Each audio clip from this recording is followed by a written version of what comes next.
नमस्कार दोस्तों, स्वागत है आप सभी का आपके अपने YouTube चैनल उदय एजुकेशन में। मित्रों, आज के इस वीडियो में अपन देखने वाले हैं प्री बीएसटीसी एग्ज़ाम 2020 और साथ ही पीटीटी एग्ज़ाम 2020 के लिए राजस्थान सामान्य ज्ञान का मॉडल पेपर भाग संख्या 39। और दोस्तों, आज हमारा जो टॉपिक रहेगा जिसका नाम है वन एवं वन्य जीव। और दोस्तों, वन एवं वन्य जीव टॉपिक है, इसका ये फर्स्ट भाग रहेगा। इसका सेकंड भाग भी बहुत जल्द आने वाला है। और दोस्तों, इस टॉपिक से आपकी एग्ज़ाम में 2 प्रश्न पक्के पूछे जाते हैं। यानी ये हमारा पूरा वीडियो आपने देख लिया, जितने भी प्रश्न रहेंगे वो एग्ज़ाम की दृष्टि से इम्पोर्टेंट रहेंगे। तो आपके लिए लगभग 2 प्रश्न हैं वो पक्के हो सकते हैं। चलिए दोस्तों, आज का पहला प्रश्न है कि रत्नागिरी कन्या उपवन कहाँ स्थित है। दोस्तों, आपको वीडियो पसंद आए तो आप लाइक कर देना, वरना डिसलाइक कर देना। दोस्तों, इसका करेक्ट आंसर रहेगा ऑप्शन 1। दोस्तों, रत्नागिरी जो कन्या उपवन है ये उदयपुर जिले के भुवान में स्थित है और इसका जो लोकार्पण है दोस्तों 21 फरवरी 2017 को किया गया था। चलिए दोस्तों, अगला प्रश्न देखते हैं। नौलखा स्मृति वन कहाँ शुरू किया गया। काफ़ी इंपॉर्टेंट प्रश्न है। तो दोस्तों, इसका करेक्ट आंसर रहेगा झालावाड़ में। और दोस्तों, झालावाड़ में भी कहाँ पर किया गया है ये, तो आप ध्यान रखना, झालरापाटन। झालरापाटन वही जिसको घंटियों का शहर कहा जाता है। झालरापाटन वही जहाँ से राजस्थान की पूर्व मुख्यमंत्री श्रीमती वसुंधरा राजे संबंध रखती हैं।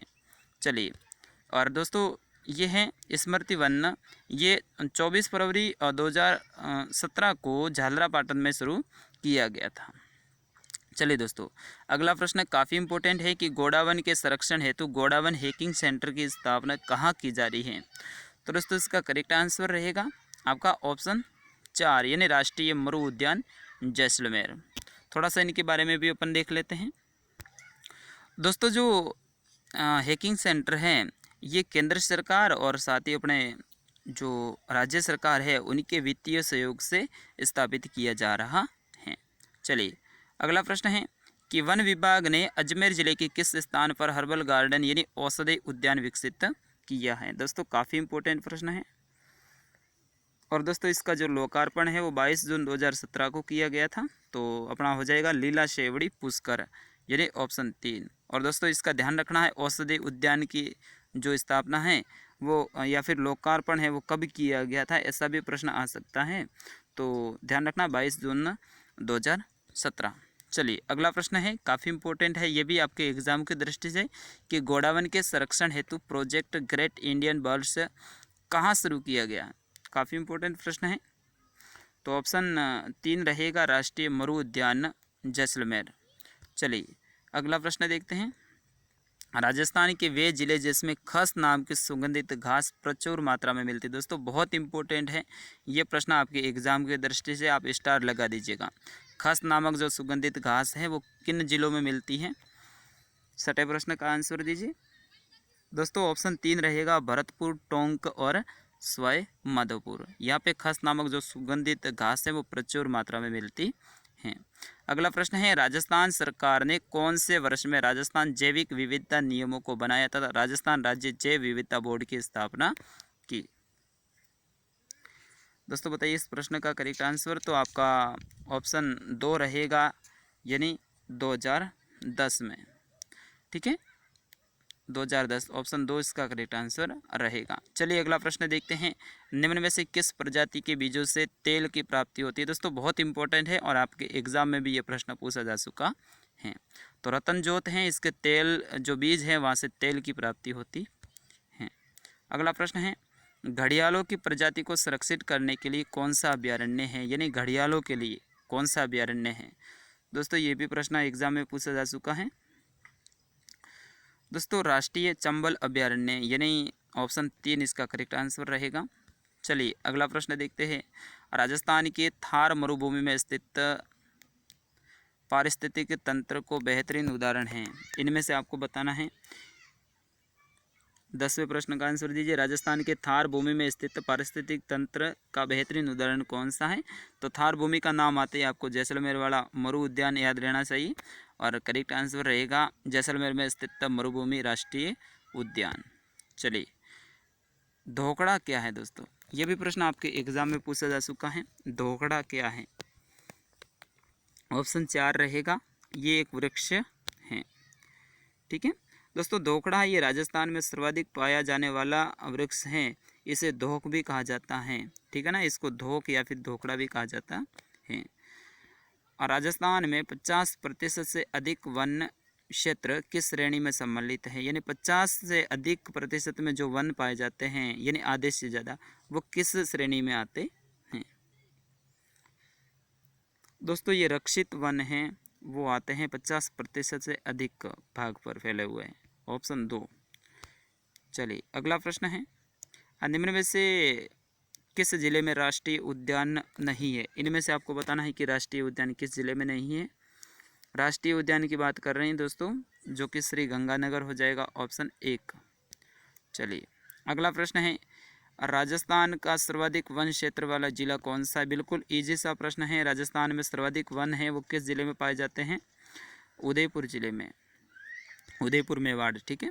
अगला प्रश्न है, किस वृक्ष के पत्तों से बीड़ी बनाई जाती है। दोस्तों ऑप्शन 3 रहेगा, तेंदू है, इस वृक्ष के पत्तों से दोस्तों बीड़ी बनाई जाती है। और दोस्तों जो तेंदू का जो वृक्ष है वो राजस्थान के दक्षिण व दक्षिण पूर्वी भाग में अधिकतर पाए जाते हैं। अगला प्रश्न है, सुप्रसिद्ध पर्यावरणविद एवं राजस्थान के मुख्य वन जीव संरक्षक जिन्हें टाइगर मैन के नाम से भी जाना जाता है वो कौन है, यानी राजस्थान के टाइगर मैन, बताइएगा इनमें से।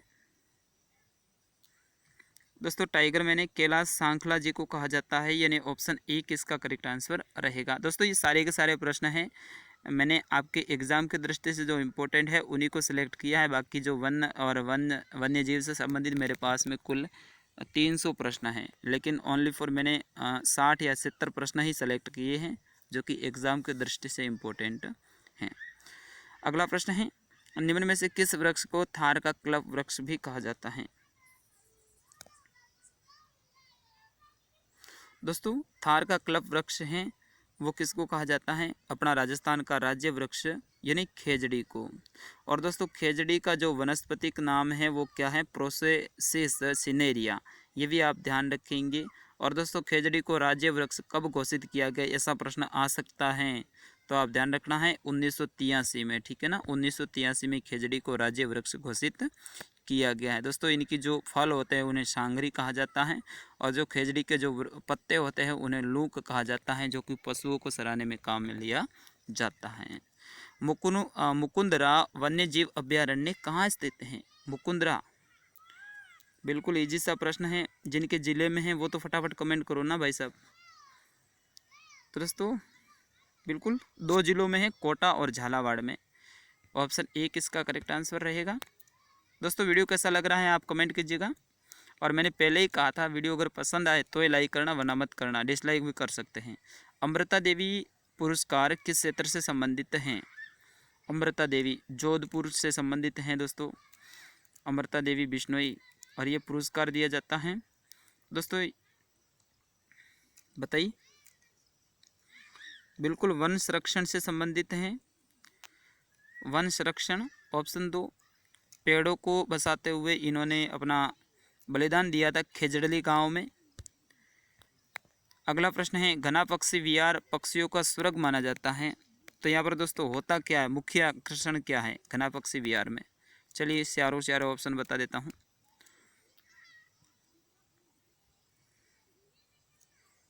बताइएगा आप सभी, फटाफट बताते जाइएगा। दोस्तों घना पक्षी विहार है, इसको केवलादेव राष्ट्रीय उद्यान भी कहा जाता है, और ये भरतपुर जिले में स्थित है। यहाँ पे साइबेरियन क्रेन है, इनके लिए ये प्रसिद्ध हैं। और दोस्तों सन 1981 में इसे राष्ट्रीय पार्क का दर्जा दिया गया था, ये भी आप ध्यान रखेंगे। और दोस्तों 1985 में ही इन्हें विश्व धरोहर में भी शामिल किया गया था, विश्व धरोहर, ठीक है ना दोस्तों, इस बात का भी आप ध्यान रखेंगे। और यहाँ पर दोस्तों एक पाइथन पॉइंट है जहाँ पर अजगर पाए जाते हैं। ये प्रश्न कई बार पूछा जाता है कि भाई पाइथन पॉइंट हैं वो किस अभ्यारण्य में है, तो घना पक्षी विहार या फिर केवलादेव राष्ट्रीय उद्यान में यहाँ पे अजगर पाए जाते हैं। चलिए अगला प्रश्न है, राष्ट्रीय मरु उद्यान जैसलमेर की स्थापना कब हुई थी।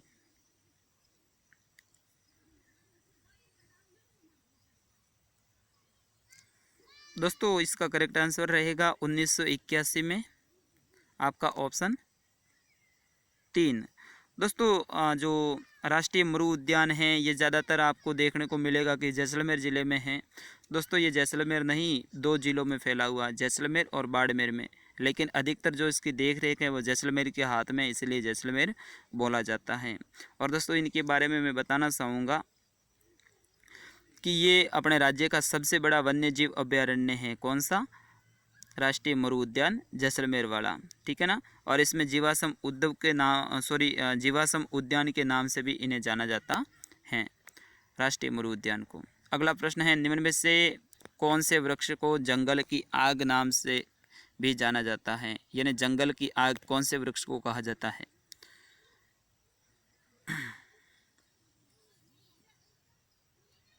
दोस्तों ढाक वृक्ष है, इसको जंगल की आग कहा जाता है। और दोस्तों ढाक जो वृक्ष है इसके ऊपर लाल और पीले रंग के जो पुष्प हैं वो लगते हैं और ग्रीष्म ऋतु में ये आग की तरह दिखाई देते हैं, इसीलिए इसे जंगल की आग भी कहा जाता है। और दोस्तों इसको एक और नाम से भी जाना जाता है, पलाश भी इन्हें कहा जाता है। क्या कहा जाता है? पलाश। और दोस्तों ये कहाँ अधिकतर पाया जाता है? राजसमंद जिले में। अगला प्रश्न है, कुरजा प्रवासी पक्षी हेतु राजस्थान में जोधपुर जिले का कौन सा गांव प्रसिद्ध है कुरजा के लिए? आप सभी को पता होगा, ये तो बिल्कुल इजी सा प्रश्न है, लेकिन आपके लिए लाना बहुत ज़रूरी था। खिंचन गांव है दोस्तों, ये जोधपुर जिले का है। यहाँ पे कुरजा काफ़ी मात्रा में आती है। अगला प्रश्न है, चीतल की मातृभूमि किस वन्यजीव अभ्यारण्य को माना जाता है? चीतल जो पक्षी है दोस्तों, उनकी मातृभूमि सीता माता को। ऑप्शन 3, तो ध्यान रखना सीता माता है वो किसके लिए प्रसिद्ध है? शीतल के लिए। अगला प्रश्न है, निम्न में से किस वृक्ष का वैज्ञानिक नाम प्रोसेसिस सिनेरिया है? दोस्तों ये तो मैंने पहले भी बताया था, अपना राजस्थान का राज्य वृक्ष खेजड़ी। ऑप्शन 3 करेक्ट रहेगा। चलिए अगला प्रश्न है, वैधानिक रूप से वनों के कितने प्रकार हैं, या फिर इनमें से कौन सा प्रकार है वनों का प्रकार? दोस्तों आरक्षित वन भी होते हैं, वर्गीकृत वन भी होते हैं, रक्षित वन भी होते हैं। तो ऑप्शन 4 इसका करेक्ट रहेगा। उपयुक्त सभी ये सारे के सारे वनों के प्रकार हैं। राजस्थान में सबसे कम क्षेत्र में फैले वन कौन से हैं इनमें से?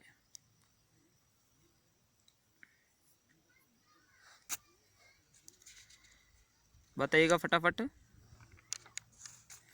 तो 27 का करेक्ट आंसर रहेगा ऑप्शन 3, अवर्गीकृत वन। चलिए अगला प्रश्न देखते हैं, राजस्थान में सागवान वन निम्नलिखित में से किस जिले में नहीं पाए जाते हैं? 28 का आंसर दीजिए। दोस्तों सिरोही जिला, ऑप्शन 3 इसका करेक्ट आंसर रहेगा। चलिए अगला प्रश्न है, कौन सी वनस्पति प्रजाति पतझड़ वनों की नहीं है इनमें से? दोस्तों देवदार है, ये पतझड़ वनों की जो प्रजाति है वो नहीं है।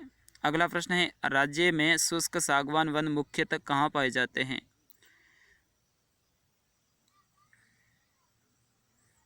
दोस्तों बांसवाड़ा में पाए जाते हैं, यहाँ से कर्क रेखा गुजरती है, राजस्थान का दक्षिणी जिला।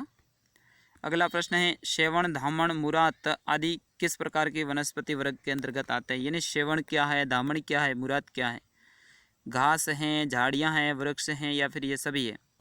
दोस्तों ये सभी हैं, ये घास हैं। सेवण घास अपने जैसलमेर की प्रसिद्ध हैं, अधिकतर मात्रा में जैसलमेर में पाई जाती है। अगला प्रश्न है, चिंकारा पशु सामान्यतः किस क्षेत्र में अधिक पाया जाता है? यानी चिंकारा हिरण ये वाला पशु है, ये किस क्षेत्र में अधिक पाया जाता है? दोस्तों जोधपुर जिले में। ऑप्शन 4 रहेगा करेक्ट आंसर। चलिए अगला प्रश्न है, स्वतंत्रता के पश्चात राजस्थान में वन अधिनियम कब पारित किया गया था? आज़ादी के बाद में, ये आपको बताना है।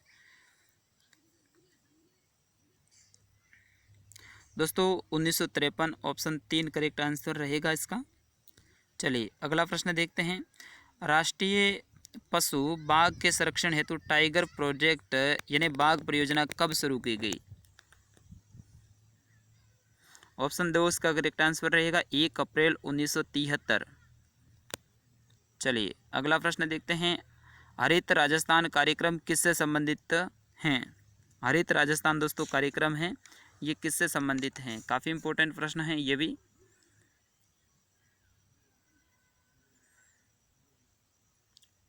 ऑप्शन 1 रहेगा वन विकास से संबंधित। दोस्तों हरित राजस्थान जो कार्यक्रम है यह जन सहभागिता के द्वारा वृक्षारोपण करने हेतु अपने 18 जून 2009 को प्रारंभ किया गया था।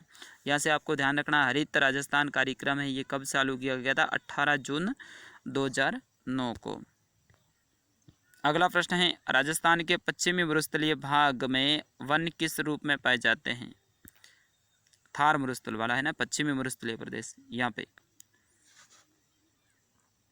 बिल्कुल कांटेदार पेड़ होते हैं, यहाँ पे झाड़ियाँ होती है और उन्हें मरुवेद कहा जाता है या फिर मरुभेद कहा जाता है। ठीक है ना, कांटेदार पेड़ होते हैं, यहाँ पे पानी की बिल्कुल कमी होती है। राजस्थान का प्रथम भालू अभ्यारण्य कहाँ विकसित किया गया? बहुत इंपॉर्टेंट प्रश्न है ये, अब की बार आपके एग्जाम में पूछा जा सकता है। तो सुंदा माता, दोस्तों ये सुंदा पर्वत है, जालोर और सिरोही में फैला हुआ है, अरावली का ये एक भाग है। यहाँ पे राजस्थान का पहला भालू अभ्यारण्य बनाया गया है। और दोस्तों सुंदा माता यहीं पे राजस्थान का पहला रोप वे भी बना था, यानी पर्वतों के ऊपर लिफ्ट के द्वारा चढ़ाई की होती है। यहाँ पे चामुंडा माता का मंदिर है सुंदा पर्वत पे। देश की प्रथम खजूर पौध प्रयोगशाला का निर्माण कहाँ किया गया? 38 का आंसर दीजिए।